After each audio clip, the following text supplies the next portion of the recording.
AI has taken over like everything, our day-to-day lives. Like any small thing you're on your phone, you're just checking.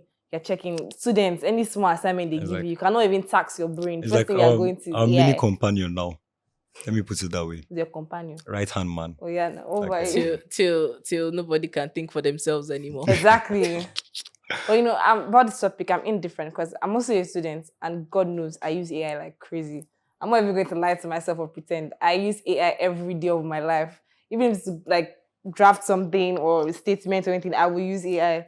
And it has made me very lazy. It has made me very lazy, especially with my schoolwork. I'm always like, you don't want to I don't stress want to, yourself. yes, like what am I but that's the stressing? point exactly. Why is everybody more after, I don't want to stress myself? Who does not want the soft life? The easier way is not always the best way. Sure, you know that. Yeah, that's it really true. is not always the best way. But no matter what, you still need that knowledge. I admit, that AI is very useful.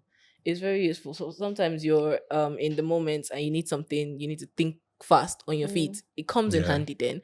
But now everybody depends on it for everything. I don't even think they still do. If they still do quantitative reasoning in school today, there's no need for it. No, they don't do it. Oh, see? I don't think they do quantitative reasoning. There's not even need for it again because nobody is going to try any quantitative reasoning. But wait, in my defense, or in the defense of AI, I think the fact that you have something that can speed up, make every process much, much easier.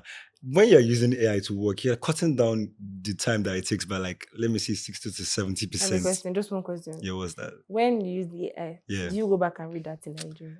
Just answer the question. Let's leave that one for another day. No, just answer just that one question. Do you go back? Well, 90% of the time. 90, no. Exactly. No. I have a question too. When you don't have AI with you, when you're stuck in a situation where you cannot turn to ChatGPT or you cannot talk to Perplexity, what do you do? That's when I think. When you have to think in the moment. If you are at a seminar, you cannot use your phone. Right there in the moment, you ask the question and you have to sharp. Think on your feet and pick something up.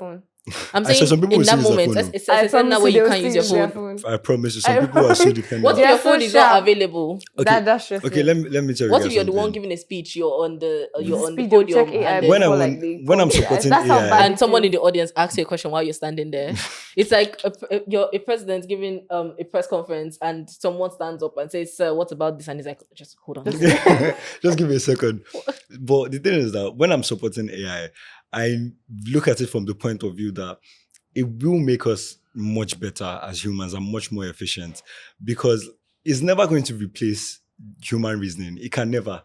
If I'm not one of those people that believes that robots have the capacity to take over the world or some shit like that. Like, it's not going to happen. It's replacing though.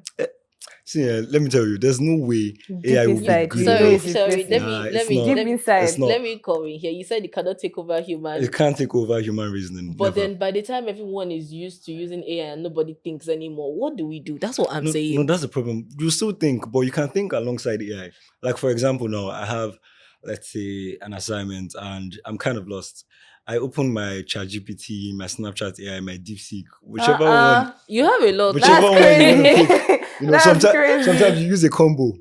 You use a combo. Then you add everything together. But like, at the same time, I'm reading through that and I'm like, oh, this is kind of off. This sounds wrong. This sounds robotic. You still go back to AI to what's the guarantee that? Robotic. Do you know they will still go back to that? Yeah, I'm not that bad. I'm not as lazy as that. So this is where I think the right use of AI comes into play. When I see that, I'll take my time out to kind of like rephrase or re-engineer that solution that the AI has given me. So I've cut down the processing time that I'll need to sit down for hours and like start racking my brain, which is what the AI is there for. And then now I humanize it. Like, this is where my own reasoning comes into play. Because as a creative, I feel like I was telling one of my friends the other day that AI is never going to be able to create art, because art needs to be raw and true and, connected. Like, that's what makes it art. So there's no way that AI is going to give you that and it's going to be like tailor-made for each person. Like, when I want to direct a video, I'm going to sit down, and even if I use AI, I have an idea in my head. AI is never going to give you that idea. If it does give you the baseline, it's never going to execute it for you. You're not going to get each shot the way you want it, the way that it feels authentic and original. So like, when you use AI, except you're somebody that wants to be totally useless. bye.